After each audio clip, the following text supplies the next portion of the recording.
somebody please explain to me what's going on in Utah, man? Because I think they're imploding. Last night, the Utah Jazz got completely embarrassed by the Luka-less Dallas Mavericks. Jalen Brunson again torched their ass. And I'm talking about this time, he for sure torched them. I'm talking about nobody on that team can guard my man Jalen Brunson, bro. He gave them 31, I believe. To be honest, if you ask me, man, I didn't even think that we'd ever get to this damn point, man. Because I remember back when Donovan Mitchell was in his rookie year, they beat the Oklahoma City Thunder. And then the next year after that, I think that's when they blew the 3-1 lead to the Nuggets and were like, it's okay. They put on a damn show. And then the year after that is the 2021 season. And the next thing you know, they lose as the first seed. And it's like, damn, they really peaked. They're done. It's over. The Utah Jazz are over. Luka's going to be coming back game 4, possibly. And the Dallas Mavericks stole a game in Utah, which shouldn't have happened. This series should not be as close as it is right now because the talent that's on the Dallas Mavericks is not even near the talent that's on the Utah Jazz.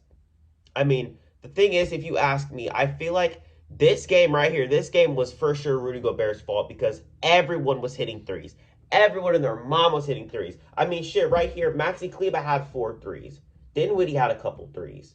Reggie Bullock had 3. He went 3 for 6. Davis Bertans, Davis dog shit, who hasn't been hitting shots all year long, gave you 4 threes out of 7 in the playoffs. And to be honest, I was watching a little bit of Inside of the NBA last night, and Chuck, he was talking about Rudy Gobert's mentality needs to shift, and I completely agree. I think his mentality needs to shift. He needs to be looking at those corner shots. Kenny, he said that statistically the easiest shot to make, which is true, is the corner 3. And he says that Rudy Gobert needs to be the one to contest that, needs to be the one to defend that instead of defending the rim. I think the rim needs to be second. These perimeter threes need to be first priority for sure. Because, damn, they gave up 42%. They made 42% of their threes, and I think that's crazy. That is crazy as hell. I made a video on this prior talking about the Utah Jazz.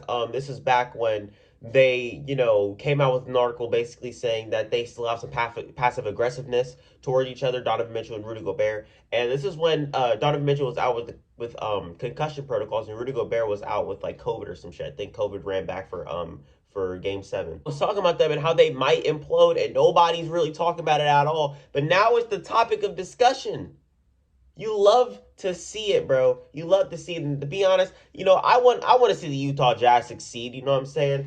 But I don't think it's going to be with Donovan Mitchell and Rudy Gobert. I think the Utah Jazz front office is going to try everything they can to get Rudy Gobert out and everything they can to keep Donovan Mitchell in because of how young he is and because of how good he is.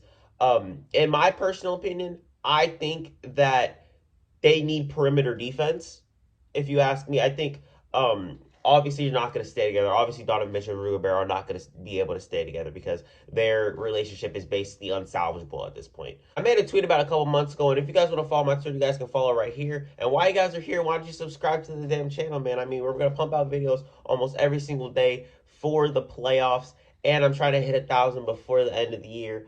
I was basically saying that I hope that Donovan Mitchell, requests a trade, wants out of Utah and wants to go to a different team before they go and try to, ship Rudy Gobert out for some damn assets. Because I really do believe that Rudy Gobert is not the problem here, if you ask me. I think they're both the problem, to be honest. I think they're both the problem. I think Donovan Mitchell not wanting to pass Rudy Gobert when he literally had Jalen Brunson on him in game 1, that was crazy. There's been multiple occasions with that happening. Rudy Gobert not being able to play defense outside of the paint, but to be honest, that's not his fault because he's asked to rim protect, so he rim protects. You know what I'm saying? But I feel like in the playoffs, you need to make these adjustments and you need to, step out of your comfort zone a little bit. And I think he needs to watch that damn corner because Maxi Kleber is lighting his ass up every single time. I mean, damn, that's your matchup. Don't leave him open, my guy. Straight up. This team needs work.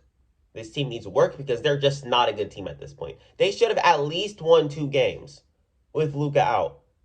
They lost game 2 and game 3. Jalen Brunson gave these niggas the work, and I love the way that Jalen Brunson plays because it just goes to show that nobody on this team, especially Donovan Mitchell, cannot guard Jalen Brunson because the way Jalen Brunson plays, he likes to drive in and then use his pivot foot and his footwork to get himself a bucket. He does it every single time. I told y'all my stock in Jalen Brunson is high as hell, man, and it is showing in the playoffs, and I love to see it. Let's talk about the Grizzlies and Timberwolves. I really did not watch that much of this game. I came home and I was tired as fuck, and I kind of missed the first half. I was kind of paying attention to the score. Timberwolves, they came out swinging out of the gate. They ended up getting a 22-point lead. Guess who came back? The Memphis Grizzlies.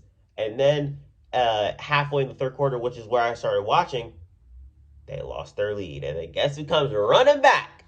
The Memphis Grizzlies. What the fuck is going on in Minnesota, bro? You got Cat over here talking shit, talking about, yeah, we in Minnesota now. We ain't get to see our home court, but now we in our home court.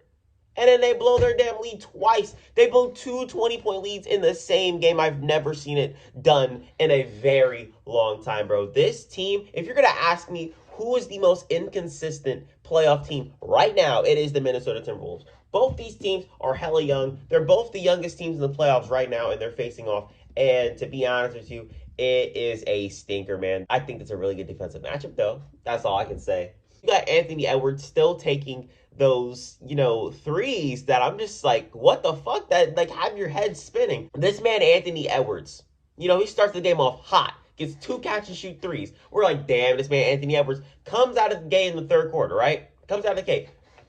Chucks a shot out of fucking nowhere, bro. Like, a long-ass three, like, so early in the shot clock, and I'm sitting here like, why the hell would you take that? And he took those shots all the damn time, man. I'm talking about easy screen, shot, brick, screen, shot. Every single one of his threes that he made today came off catch and shoot.